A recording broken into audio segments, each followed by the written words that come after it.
Smart Ideas avec Catherine de Roincé, la présidente de Terre Oiko. Bonjour, bienvenue. Bonjour. Vous l'avez créé en 2012 avec Sylvain Moulera. Et avec quelle idée? Dites-moi tout. Initialement, on est deux thésards à cette époque-là. On vient de l'écologie, de la science en écologie.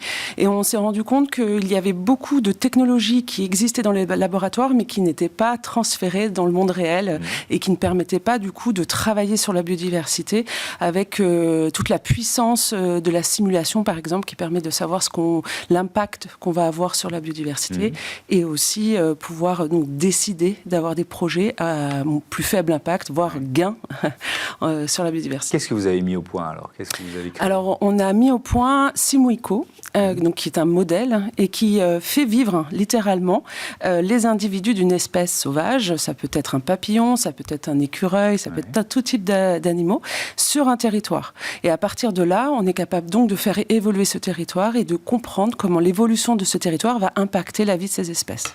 D'accord, donc c'est un suivi de toutes sortes d'espèces avec une application qui est très concrète, que j'ai trouvée passionnante, sur le risque de collision entre les trains et les animaux sauvages. Comment vous avez travaillé sur ce risque? Alors oui, en effet, l'enjeu est important. Je pense que chacun d'entre nous avons vécu un train à l'arrêt à cause d'une collision.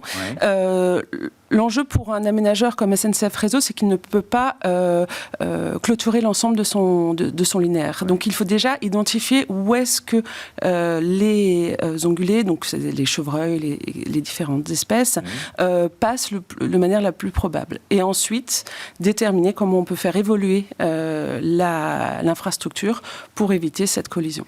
Mais alors, comment ça marche? Parce que vous n'avez pas des yeux partout. Comment vous simulez finalement à la fois la population des ongulés, par exemple, les lieux de passage, etc., etc. Oui, tout à fait. Alors, bien sûr, on se base sur une cartographie. Déjà, on cartographie le territoire. Et ensuite, la grande force de ce modèle, c'est qu'il mime littéralement le comportement et la vie de l'espèce. Donc, chaque individu va avoir un comportement qui correspond à ce qu'on connaît de l'espèce. Donc, si on prend la France, si on prend par exemple un chevreuil, on va le faire vivre dans les forêts et après, il aura tendance à se déplacer plus ou moins facilement dans certains milieux. Et grâce à ça, on est capable donc de retracer à la fois le nombre d'individus sur le territoire et ses déplacements entre les différentes forêts, par exemple. Avec des enjeux à la fois économiques et de biodiversité qui sont très importants. Je reste sur cet exemple des risques de collision ferroviaire. Qu'est-ce que ça représente pour la SNCF? Je ne me rends pas compte.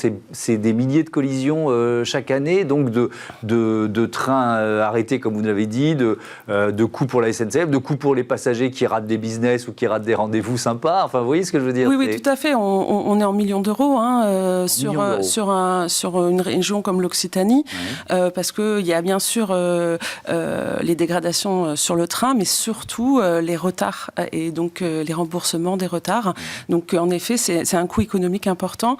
Et face à des populations d'ongulés, donc de chevreuils et de cerfs qui augmentent au fil du temps, ce risque augmente et donc les coûts augmentent. Donc on est sur à la fois un enjeu aussi, bien sûr, de respecter le vivant, respecter ses déplacements, mais aussi un coût économique réel.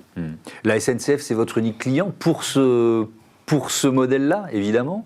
Ah non, pas du tout. On travaille pour les collectivités territoriales, donc des métropoles. On travaille par exemple sur la trame noire, sur le fait de travailler sur l'impact de la pollution lumineuse sur la biodiversité en ville. Ah oui, alors sur toute autre chose que les collisions. Mais en utilisant le même modèle et en y intégrant donc des modèles de pollution lumineuse faits par des partenaires. Et aussi, on peut travailler pour les espaces naturels. Où est-ce qu'on doit protéger la biodiversité? Où est-ce que c'est le plus intéressant? On va aussi pouvoir utiliser ce type de technologie. Donc, en gros, on peut toucher tous les sujets qui portent sur l'aménagement du territoire et sur la protection de la biodiversité.